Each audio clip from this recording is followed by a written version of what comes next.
Doctor Soumya സരിനോട് ഞരമ്പൻ മാങ്ങാണ്ടി ഫാൻസുകാർ അയച്ച ഒരു അശ്ലീല മെസ്സേജിന്റെ സ്ക്രീൻഷോട്ട് പങ്കുവെച്ചുകൊണ്ട് ഒരു ഫേസ്ബുക്ക് കുറിപ്പിട്ടിട്ടുണ്ട്. കേരളത്തിലെ മാങ്ങാണ്ടി ഫാൻസുകാർ മാങ്ങാണ്ടിയെക്കാളും വലിയ സെക്ഷൽ പേവേർട്ടുകളാണെന്നും മാങ്ങാണ്ടിയെ പോലെ തന്നെ ഈ നാട്ടിലെ സ്ത്രീകളെ സംബന്ധിക്കുന്നിടത്തോളം വലിയ ഭീഷണി ഉയർത്തുന്ന സാമൂഹ്യ വിരുദ്ധന്മാരാണെന്ന് പറയേണ്ടി വരികയാണ്.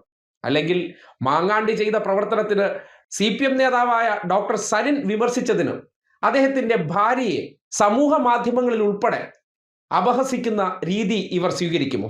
ഞങ്ങളുടെ ഞരമ്പൻ മാങ്ങാണ്ടിയെക്കുറിച്ച് ആരെങ്കിലും വിമർശിക്കുകയോ പ്രതികരിക്കുകയോ ചെയ്താൽ അവരുടെ വീട്ടിലിരിക്കുന്ന സ്ത്രീകളെ വരെ നമ്മൾ വെർബൽ റേപ്പിനിരയാക്കും. അതാണ് ആ പോസ്റ്റിലൂടെ തെളിയുന്നത്.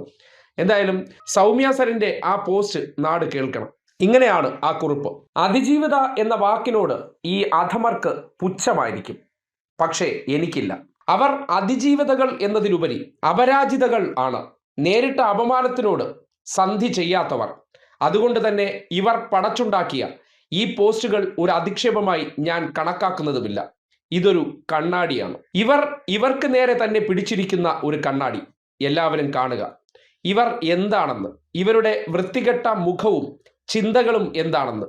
ഒരു മാങ്കൂട്ടം മാത്രമേ അഴിക്കുള്ളിലായിട്ടുള്ളൂ. അവനേക്കാൾ വിഷമുള്ള പലതും ഇപ്പോഴും പുറത്തുണ്ട്. ജാഗ്രതയോടുകൂടി ഇരിക്കുക.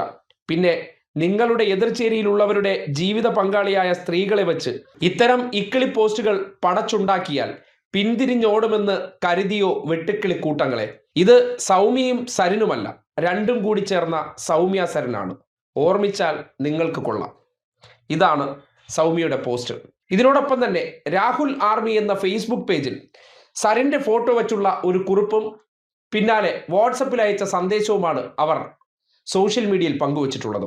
അതിൽ രാഹുൽ ആർമിയിൽ വന്ന സരിന്റെ വെച്ചുള്ള ഫോട്ടോയുടെ ക്യാപ്ഷൻ ഇങ്ങനെയാണ്: അതിജീവിത ദുബായിലുള്ള സൗമ്യ സരിനാണ് എന്ന് ഒരു കരക്കമ്പി വരുന്നുണ്ടല്ലോ. എന്തായാലും രാഹുലിനെ നല്ലത് കെയർ ചെയ്തു, അതിന്റെ ദേഷ്യം സരിനുണ്ട്. കണ്ടല്ലോ. ഇതുപോലെ തന്നെ മറ്റൊരു റിയാസ് കേവ് എന്ന് പേരുള്ള ഒരു വ്യക്തിയുടെ വാട്സപ്പ് സന്ദേശമാണ്.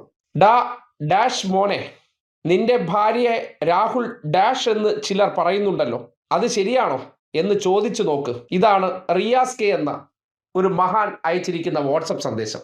മാങ്ങാണ്ടിയുടെ ആ ഫേസ്ബുക്ക് പോസ്റ്റിന് താഴെ വരുന്ന PR കമ്പനികളിൽ പെട്ടെന്ന് കയറുന്ന ലൈക്കുകൾ കണ്ടില്ലേ? ആ മനോരോഗികളുടെ മനോഭാവം എന്താണെന്ന് ഈ പോസ്റ്റ് തെളിയിക്കുന്നുണ്ട്. എവന്റെയൊക്കെ വീടുകളിലും സ്ത്രീകളുണ്ട്. അവരുടെ ഫോണിലേക്ക് ഈ മെസ്സേജ് അയക്കുക എന്ന് പറയുന്നത് വലിയ കാര്യമല്ല.